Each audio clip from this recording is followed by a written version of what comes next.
This video is going to talk about time management at university. Higher education requires high levels of self-management, particularly when it comes to your time. The typical full-time course will require you to spend at least 35 hours of your time studying. Most of that 35 hours of study time is your responsibility to fill.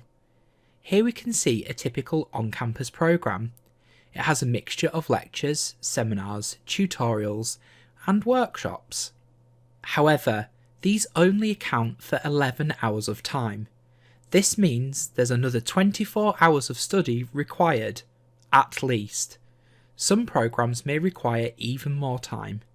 35 hours might sound like a lot, but if you do the maths, it's not so bad. In a week, there are 7 days of 24 hours, giving you a total of 168 hours to manage. You spend about 56 hours a week sleeping, leaving you with 112 waking hours. You need at least 3 hours a day for eating and bathing, giving you 91.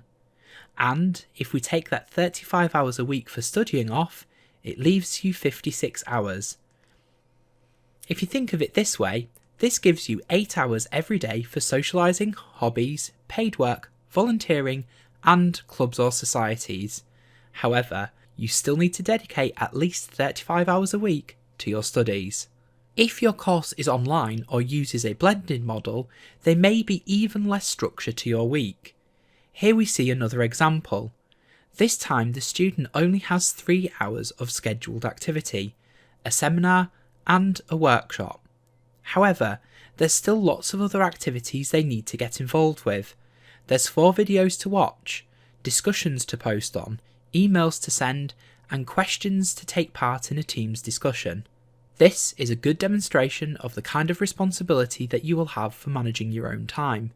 In this case, it would be your responsibility to take those activities and put them on your timetable. To help you plan your timetable, you also need to be realistic about how long good study takes. Let's take the example of an assessment. First of all, you'll need to search for some stuff to help you answer the question required. Once you've done this, you need to read it, and then start to write the plan for your essay. At this point, you may require to do more searching to find all the evidence you need for your assessment. Then, that leads to more reading. Finally, you can start to write that first ugly draft, and then start to edit it and edit it and edit it. At some point, you'll be ready to start proofreading to make sure you've not made any mistakes, and of course that leads to even more editing.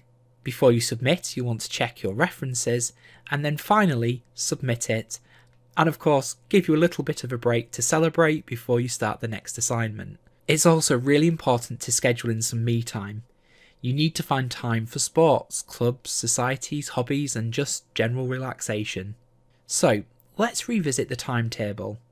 Here we have that example of blended learning with those 2 scheduled sessions and some extra required activities that the student has added to their timetable. Now let's add in all of the different independent learning requirements. Here we can see the student started to add things like time for planning essays, time for writing, time for reading ahead of different lectures and seminars, times for writing their creative writing that week, free writing, mind mapping, reviewing notes, and all of the other things that's going to help them get through their studies. And then we also need to add in some time for breaks and just general life stuff. So here we have an example of a daily lunch break and a little bit of time to call family. Of course, my example here is only running Monday to Friday from 9 to 5. In reality, you've got a much bigger window of time to play with, and here we have an example of these same shaded blocks moved around to reflect this. Here we can see this student's decided to have Saturdays off, and Thursday afternoons and Wednesday afternoons, lots of time for themselves, relaxation and rest.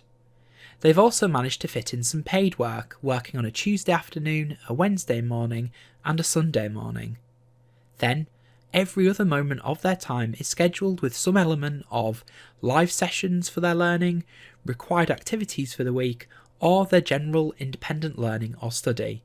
This is an excellent example of how you can manage your time, and it gives you a really good feel for how your week may look at university. As you can see, there's lots of freedom here.